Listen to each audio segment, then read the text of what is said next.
Nação flamenguista, né? Vamos acompanhar aí a vergonha que aconteceu no Maracanã. Todo mundo pelo uma boca só falando, comentando, né? Que foi um escândalo. E realmente foi. Flamengo passaram a mão, vieram do jeito que vieram. E fizeram isso aqui no Brasil, você imagina lá na Argentina. Você imagina como é que vai ser lá na Argentina, pessoal. Falta sendo invertida, a catimba, bola na área para ver se tem algum lance ali que gera alguma dúvida, alguma discussão. Porque você sabe. Gerou dúvida, gerou discussão, é pênalti. Pense duas vezes, né? Porque o que aconteceu no Maracanã e o VAR, o juiz, fizeram o que fizeram. O cara deu 3 carrinhos criminosos em jogadores do Flamengo que sequer levou cartão amarelo. Sequer levou cartão amarelo. Aí o juiz vai lá, o quarto árbitro, tira o jogador de vocês, que senão vai ser expulso. Vocês vão ficar com a menos, então tire, né? Tô até imaginando que esse juiz aí, esse quarto árbitro, talvez já estivesse cativando, né, a sua vaga aí de quarto árbitro, né? Aí é um lance que, claramente, o Flamengo prejudicado, uma expulsão prejudicada. Não foi para Gonzalo Plata sofreu a falta. Na jogada teve uma mão, o cara tira a bola com a mão, que era pênalti para o Flamengo. Mas tem aqueles que ainda dizem que o Flamengo é sempre o favorecido. Claro que sempre vai ter, né? Mas é uma vergonha. Acompanha aí, pessoal.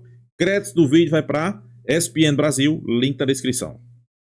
Não é só uma ação deliberada. O que é uma mão deliberada? É o jogador levar a mão até a bola, tocar com a mão na bola, fazendo uma ação de levar o braço, a mão até a bola. Isso é falta, isso não cabe nem interpretação, porque é o que a gente chamava de mão intencional antigamente. E aí tem uma falha grande, sim, do VAR não revisar o lance, que na sequência sai a expulsão do Plata e seria um pênalti marcado a favor do Flamengo. No gol do Estudiantes, o atacante chuta a bola no gol, desvia no defensor e a bola entra. Antes disso, há um bate-rebate numa disputa de bola entre o jogador do Flamengo e do Estudiantes e há a questão se há ou não um toque no braço do atacante, do jogador do Estudiantes. As imagens que nós temos não deixam claro se toca ou não no braço. Às vezes dá a sensação que toca nas costas ou no ombro, e tem outras que dá a sensação que toca no braço. Se toca nas costas e no ombro, não há infração alguma. Se toca no braço, o braço está ampliando sim o espaço corporal de forma antinatural. Ou seja, não seria um braço acidental para a jogada seguir normalmente. Seria um braço sim de infração. E aí o VAR deveria sugerir revisão para anular o gol e marcar um braço que amplia o espaço corporal de forma antinatural. Mas as nossas imagens não deixam claro se há ou não o toque no braço. Diferente do VAR, que tem várias câmeras, várias imagens e deve ter checado, pelo menos deveria ter checado o lance. Se toca no braço, o gol não é legal. Se não toca, segue, o gol é legal. Valeu, Renata Roel, muito obrigado pelas análises e a gente vai para os números do jogo. O Flamengo com mais posse de bola, 56% contra 44% do Estudiantes, 16-10 em finalizações. Durante muito tempo, durante o jogo, eu fui acompanhando, o Estudiantes tinha uma finalização apenas. No alvo, 8-3. Grandes chances, 8 contra 1. Gols esperados, aquele índice que marca a possibilidade de um gol real, 2,01 contra 0,5. Ações na área rival, 27 do Flamengo, 10 do Estudiantes. O seu Elton Serra, um primeiro tempo realmente de almanaque, parecia que o Flamengo ia golear. E aí, até agora há pouco no linha de passe, o Willian estava lembrando que esse tipo de coisa já aconteceu com o Flamengo em outros jogos, né? Por exemplo, contra o Santos, acabou perdendo, contra o Grêmio, acabou empatando, contra o Atlético Mineiro, se despediu da Copa do Brasil, né? Numa situação mais ou menos semelhante. Tem hora que o Flamengo poderia ganhar por mais e acaba não conseguindo, mas foi um primeiro tempo espetacular, né? Aí eu me pergunto o que aconteceu no segundo, porque perdeu um pouco do ímpeto. Contra o Atlético até venceu o jogo, né? Só que o jogo foi para os pênaltis e aí o Flamengo acabou sendo eliminado, venceu fora de casa. Foi um jogo, realmente, o primeiro tempo do Flamengo, a gente viu, você trouxe aí os números, e os números do primeiro tempo, fazendo esse recorte, né? 61% de posse de bola, 11 finalizações contra 3 apenas do Estudiantes, mostrou o Flamengo com muita superioridade, e é naquela característica, né? O começo do jogo foi de um time que buscou logo a verticalidade, e é uma característica desse time do Flamengo, nem precisou o pé de pressiona, né? De conseguir ali recuperar a bola no campo de ataque e fazer o gol. Foi uma jogada construída que o Pedro conseguiu finalizar logo no início. O Flamengo, a gente já citou isso aqui ao longo do ano, melhorou muito, ou pelo menos incorporou o seu jogo às bolas paradas e venceu jogos importantes, inclusive nas bolas paradas. Então é uma equipe que conquistou o repertório e tem jogadores de qualidade para que esse jogo funcione. A gente viu no primeiro tempo o Samuel Lino, que é o cara do 1 contra 1, né? O jogador que abre um pouco mais o campo pelo lado esquerdo. O Gonçalo Plata, ele sai da direita para dentro, né? Se junta ao Arrascaeta, muitas vezes os dois trocam de posição, abre o corredor para o Varela, que fez um bom primeiro tempo, um dos melhores jogadores, inclusive, do Flamengo, enquanto esteve inteiro, né, fisicamente. Então foi um Flamengo que a gente está acostumado a ver, Edu. O que a gente não se acostumou a ver foi o Estudiantes jogar da forma que jogou. E eu acho que no segundo tempo cresceu um pouco mais, foi um time que se arriscou um pouco mais, é um time que tem um 4-3-3, né? Muitas vezes joga no 4-5-1, porque o Farias, que é o meia pela direita, ele ajuda muito na marcação, e o Medina, que é o jogador mais talentoso, né, dos lados do campo, é o cara que tenta abrir no 1 contra 1. Teve um duelo bem interessante até com o Varela, e um duelo também com o De La Cruz, que jogou como um volante pelo lado direito e ajudou ali na marcação, e foi bem até nessa função. Mas eu acho que o segundo tempo trouxe um equilíbrio um pouco maior, né, do que a gente esperava do jogo. A gente esperava a superioridade do Flamengo. A superioridade foi muito grande no primeiro tempo. Acho que mostrou o Flamengo que a gente conhece e mostrou o Estudiantes que talvez não entendeu o que poderia fazer na partida, porque a gente já viu jogar melhor. E foi o que aconteceu no segundo tempo. Mas tem a questão da arbitragem, Edu. Eu acho que o jogo poderia ser tranquilamente 2-0. Poderia ser 3-0 até, se o pênalti fosse marcado. Pedro perdeu uma oportunidade no primeiro tempo porque o Muslera fez uma grande defesa. Foi um bom jogo do Flamengo. E a gente está falando de 90 minutos. Os outros 90 dá para jogar dessa forma, porque a postura do Estudiantes deve ser diferente. A verticalidade do Flamengo está aí apresentada para todo mundo ver. É um time que vai pressionar no campo de defesa adversário para recuperar a bola e tentar fazer o gol. E está com o resultado nas mãos. Joga por um empate para se classificar para as semifinais. Você sabe, a ESPN é um dos poucos canais do mundo que tem um departamento de análise de desempenho. Estou falando do Data ESPN. Caio Alves está aqui para falar com a gente um pouco do que aconteceu em campo e um pouco do que vocês são capazes de prever também, né, Caio? Tudo bem? Boa noite. Exatamente. Boa noite, Edu. Boa noite, Elton. Boa noite, fã de esporte.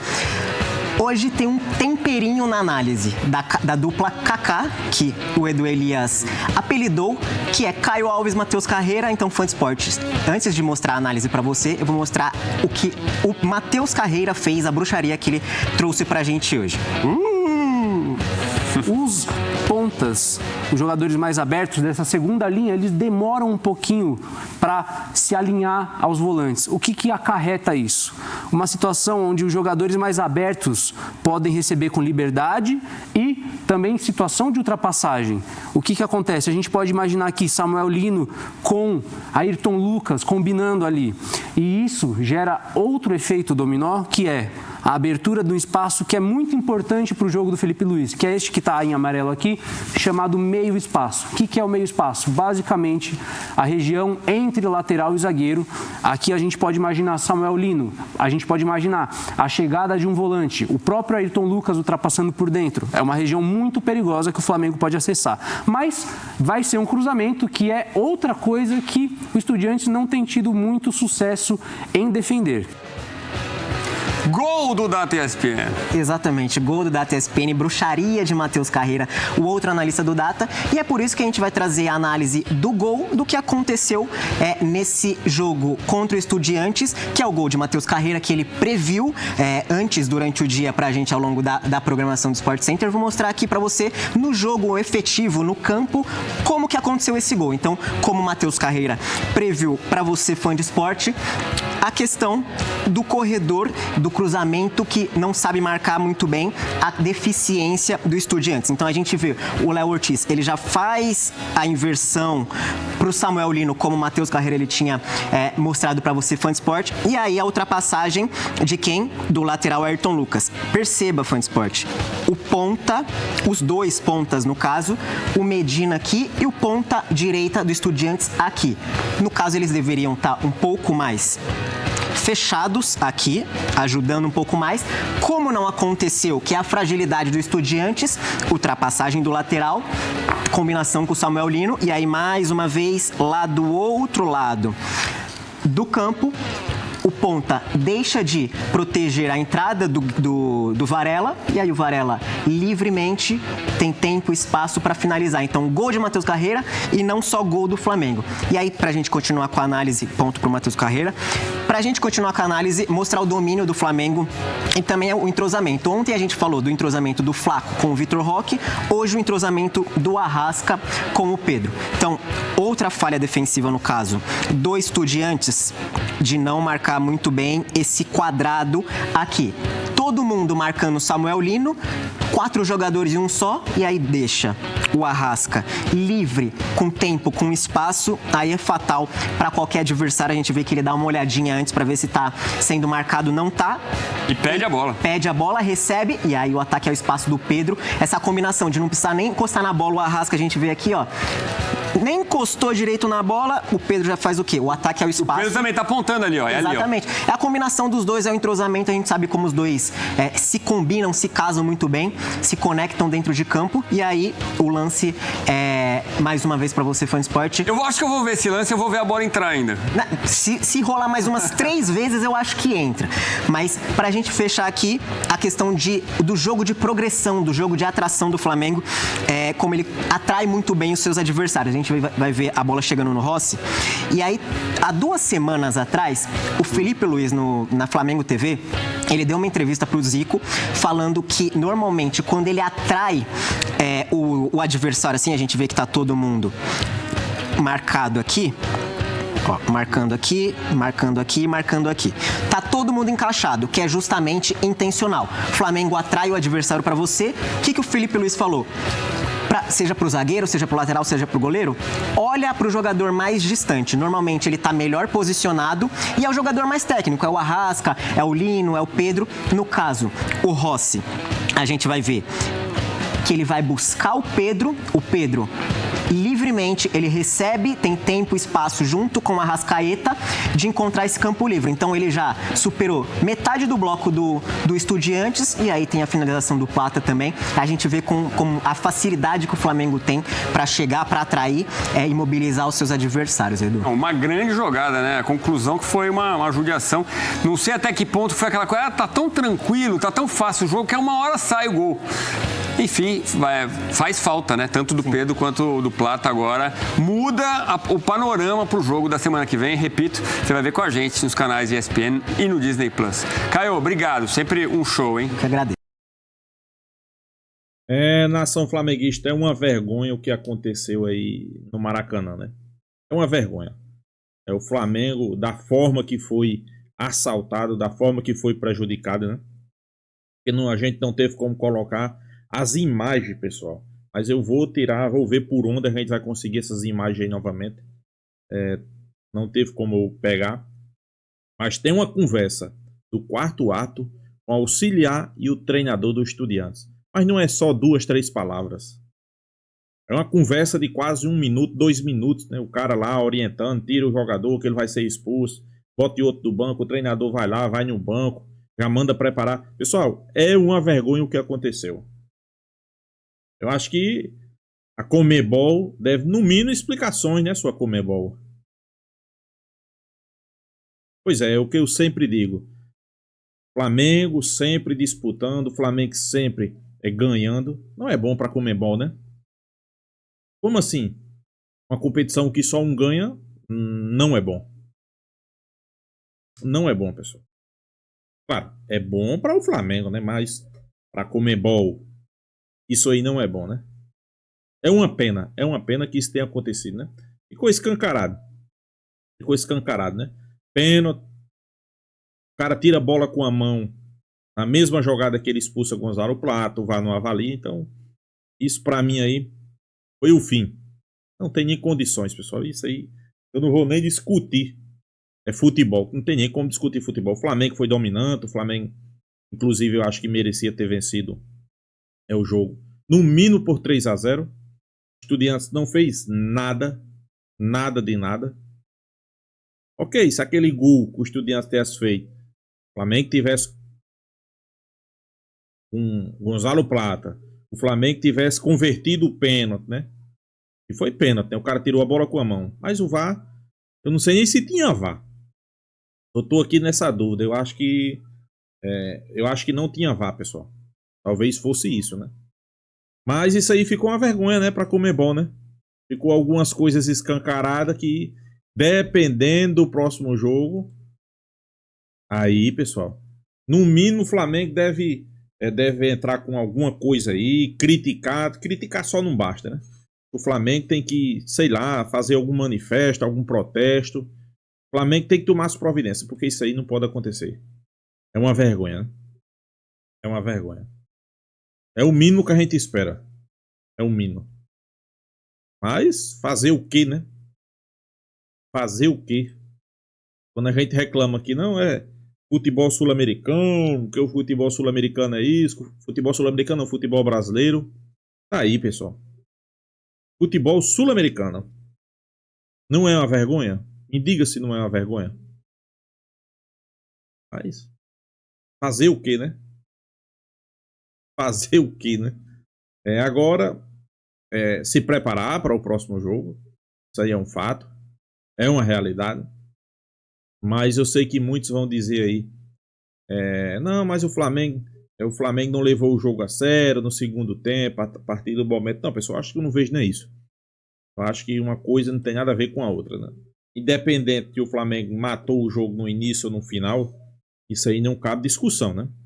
Eu acho que a discussão aqui é porque o juiz fazer um negócio desse, né? O árbitro, né? Porque aí ficou na cara dura, ficou escancarado, as câmeras pegaram, e parece que não quer que o Flamengo chegue à final. Isso aí tá escancarado. Parece que não quer que o Flamengo chegue à final. Será que esse cartão aí não pode ser anulado? Era para ter algum... Errou, prejudicou o clube. Eu acho que no mínimo... Não, o cartão aqui vai ser retirado. O jogador não foi expulso. Vamos desconsiderar. Eu não sei porque o cara vê o erro. Eu acho que a gente tem que comparar um jogo de futebol com uma justiça. Por exemplo, você como é que a gente possa... Suspeito. Você é suspeito de cometer algum delito, né? Vamos ser bem realistas. Você vai preso, ok. Só que depois realmente aparecem provas e a justiça percebe que foi um erro. Você não tinha nada a ver. O que é que eles fazem? Solta você, não, você não. Mas já no futebol é o contrário. Eles veem o erro e continuam, não. E já imaginou se a justiça fosse de jeito, pessoal? Não, você é suspeita de uma coisa, apenas suspeita. Justiça prende. A partir do momento que apareceu realmente o culpado, não, mas você fica aí. Vamos deixar você preso do mesmo jeito. Já imaginou se no futebol? No futebol é desse jeito, né? Os caras viram o erro, acharam o erro, não foi falta, não foi para expulsão, mas o cartão continua. O time prejudicado, o jogador prejudicado. É isso que eu não entendo no futebol. Vamos ser bem realistas, pessoal. Futebol é um jogo. Jogo é isso aqui, ó. Depois vem cobrar Bruno Henrique. Não, porque Bruno errou. Mas a gente sabe que tem coisa bem mais pesada. Isso aí não existe. É uma vergonha pro futebol, a verdade é essa. Então é isso, pessoal. Deixa a sua opinião. Se inscreva no canal Mengão Malvadão. E até a próxima, pessoal.